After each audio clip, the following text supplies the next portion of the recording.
What's up, guys? Welcome back to The Educated Barfly. Today, I thought we'd do a little bit different of an episode. We're going to talk a little bit about one of my absolute favorite whiskeys, Frey Ranch. This is not a sponsored episode. They did, full disclosure, give me these 3 bottles for free because I'm just a lucky boy. I think that it's important sometimes to take a break from cocktails and make some content that is just about the raw materials that go into your cocktails so that you have a little bit more understanding of what's out there and you can go confidently forth and make the drinks that you like to make. We are once again partnered up with ZBiotics. ZBiotics is a pre-alcohol probiotic, and it is the world's first genetically engineered probiotic. It was invented by PhD scientists to tackle rough mornings after drinking. When you drink, alcohol gets converted into a toxic byproduct in your gut, and it's this byproduct, not dehydration, that's to blame for your rough next day. ZBiotics produces an enzyme to break this byproduct down. So just remember to drink this prebiotic before drinking alcohol, drink responsibly, get a good night's sleep, and then you'll feel your best tomorrow. In my line of work, I am surrounded by a lot of alcohol, and although I definitely practice moderate drinking,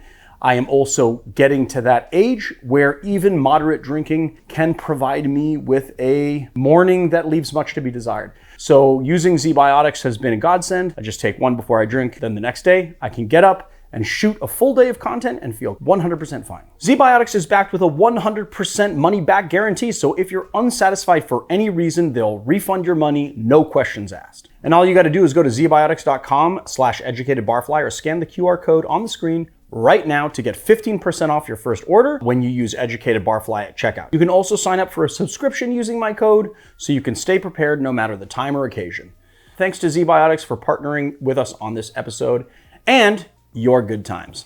Frey Ranch is a distillery that, for my money, is producing some of the finest whiskey on the market today. Frey Ranch is a farm and distillery located in Fallon, Nevada, and is owned and operated by a guy named Colby Frey, whose family has been farming in that area since 1854. And to put that into perspective, Nevada didn't become a state until 1864, so they've been farming that land for a full 10 years before Nevada was even a state. So Colby Frey himself has been farming that land since he bought the farm from his parents in 2009, and it's on a ranch that his grandfather bought in the 1940s. So Colby began as a farmer growing grains for commercial export. Then in 2013, they began making whiskey. During the tour that we took, I kept hearing them saying this phrase that their whiskey was made from ground to glass. And what that means is that 100% of the grains that go into the whiskey are grown right there on the farm. They malt their own barley right there on the farm. They're in complete control of the entire process, making sure that no corners are cut and the product meets their expectation. Quite honestly, this is a rarity in the whiskey world, and the only other distillery I can think of that are looking at all these little tiny minute details might be, I don't know, Bruichladdich, a Scotch company that really thinks about the terroir of the product, which is something that is usually reserved for wine and not whiskey, but it's being talked about more and more in the whiskey world. At the moment, 80% of their production is bourbon, 15% is rye, and the rest is fun stuff that they like to do, experimental whiskeys and the like. On site, they have both a column still and a pot still that they use to make a variety of different whiskeys. Most whiskey companies use column stills and not so much the pot still. I don't want to get into the differentiation between a column still and a pot still, it's just beyond the scope of this video, but let's just say that column stills make stronger spirits and pot stills make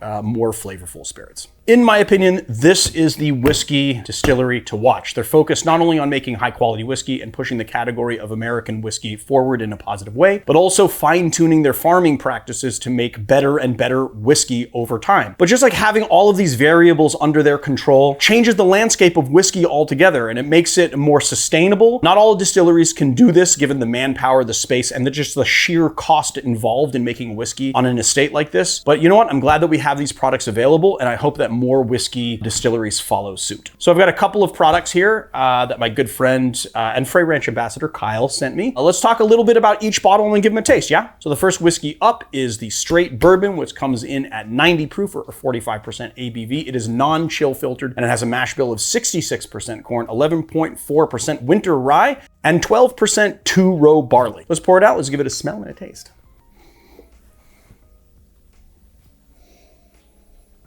So on the nose, we've got some baking spices, kind of bourbon-y notes that you want. Toffee, baking spice, green apple, a little bit of citrus. You can detect the oak in there. You got some toffee, apple, not so much green apple. This is like more like, I don't know, Fuji apple maybe? lemon zest. As the flavor develops, we get a lot of that rye spice, and it's a little bit of that like bready sort of character that you get with rye. And it's also very spicy, which is really nice because it balances out some of the sweeter notes that bourbon can sometimes have. It also has a bit of oak and apricot. And I gotta say, I'm happy to report that it's just like a pretty nice, I wouldn't call it a long finish, but it's a really nice medium finish. So it develops on your palate. As it goes down, it's like a slight burn, but it's not crazy, and then slowly peters out. I don't like it when bourbons cut the flavor off like that. Like I need it to like linger a little bit. So that's really nice. So there you go. I already knew it before we shot this video. I've been a big fan of this for a long time, and so I'm glad to be sharing it with you guys today. All right, let's taste the rye. So the rye they make is bottled in bond. The whiskey in the bottle here is at least 5 years old, and the mash bill is 100% winter rye. It's also non-chill filtered, and because it's bottled in bond, of course, it comes in at 100 proof or 50% ABV. So on the nose, you get a little of that toffee.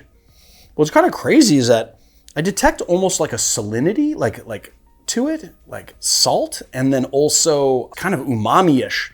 It has a savory back note. I don't know if this makes sense, but it's almost like I can smell the spice as well.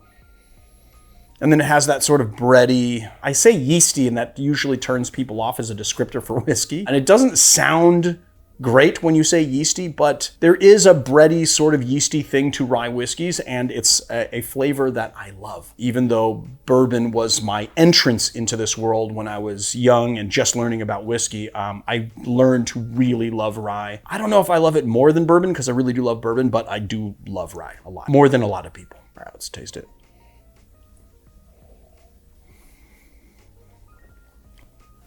Rye bread, a lot of spice. It's got that yeasty character. Again, I love, but some of you guys do not love it so much. It's a bit of a polarizing flavor, and I feel like that's what turns people off to rye whiskey sometimes, but that is exactly what attracts me to it. It's got some black pepper right on the back palate, a little bit of anise, some mint, or is it more like anise with sugar, or like black licorice kind of flavor? For those of you guys that don't love black licorice, don't worry. It's not the overwhelming kind of flavor profile. It's kind of underneath and hard to detect. So I still think you guys should give this rye a go.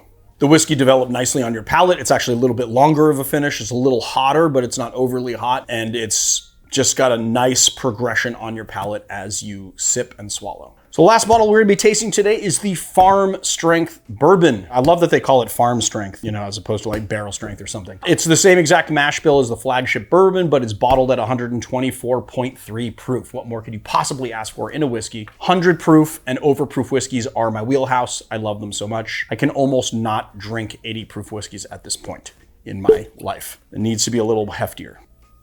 On the nose, kind of buttery, cornbread. A little bit of pear, a little bit of oak, which you get in all of them really. Caramel, sugar maple, maybe a little leather, but an undertone. Oh my God. It's like tasting marzipan. You got like marzipan, almond, butter, cornbread, pear, a little bit of that citrus coming in, but it's super buttery and like almost viscous. It's insanely good. A little bit hot, but you know what? At 124.3 proof, it's not detectably hotter than the rye that came in at 100. It is fan-freaking-tastic. This stuff, I wouldn't even put this in a cocktail. I would just sip it and sip it and sip it till the bottle's gone. It's like whiskey candy. All right, guys, there you have it. 3 different whiskeys, all from Frey Ranch that I love. If you got anything out of this video at all, it's just a little bit more understanding of what Frey Ranch has to offer. You guys should just go out, check it out if you can. Again, for those of you guys that are in Europe or outside of the United States and outside of the major markets, it might be a little bit difficult for you to buy. But hey, next time you're in the States, or if you're traveling to, I don't know, California or somewhere else, and you happen to go inside a store, this is just 1 bottle or 3 bottles that you should pick up and add to your collection. I completely forgot to talk about price. Let's talk about price. The flagship bourbon comes in at about 50 bucks. The rye whiskey comes in at about 60. And the farm strength whiskey comes in at around, I've seen it as low as 80. I've seen it as high as 90. Prices are going to be regional. So if you are in different regions, these prices are going to fluctuate up and down. This is just what we have it for in Southern California. Hope you guys enjoyed this video, and I will see you guys again for another informational bottle talk before long. Until then, keep it classy, America. Cut the flavor off completely, I don't like it when bourbons cut the flavor off. Like I don't like it when